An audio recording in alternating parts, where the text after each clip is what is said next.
दीनबंधुक दुख शुणिब किए जीवन बीतुछि कुड़िया तले।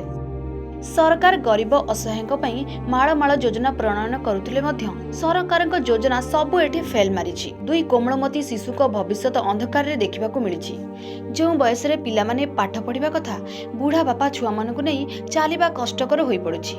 ना अछि घर खंडे मुंड गुंजिबाकू, ना अछि दुई बेला खाइबाकू, पेट भी पुरुनी।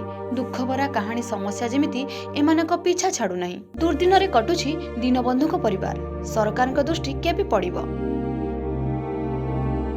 जगतसिंहपुर जिला एरसमा ब्लॉक अंतर्गत खोटीकलदा गाँव में दीनबंधु दास घर। दीनबंधुकर दुई पुओ दिव्यांग।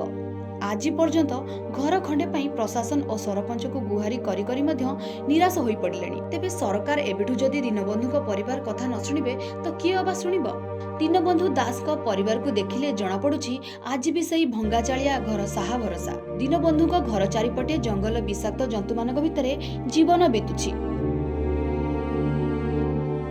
सरकार पक्षरु पॉलिथिन खंडे जोगई देला परे प्रशासन को काम सरीगला। प्रतिश्रुति परे प्रतिश्रुति देई चलीचंती सरकार, किंतु वास्तव में फल शून्य। प्रशासन पक्षरु घर खंडे पाई निवेदन करने सहित दुई पिलांकु सहारा हुंतु बोली गुहारी करिसेंती दीनबंधु। तेबे सरकार पक्षरु दीनबंधुक परिवार को सहायता दिया जाऊ बोली ग्रामवासी दाबी करिसेंती। जगतसिंहपुर जिल्लारु शारदा प्रशांत सेनापति को report, metro TV.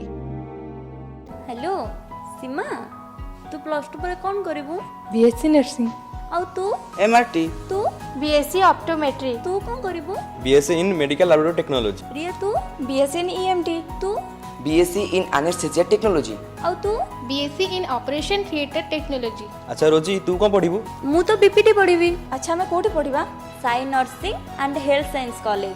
Sai health science college रे पढ़िबा और सभी को स्वास्थ्य सेवा जोगाई दबा।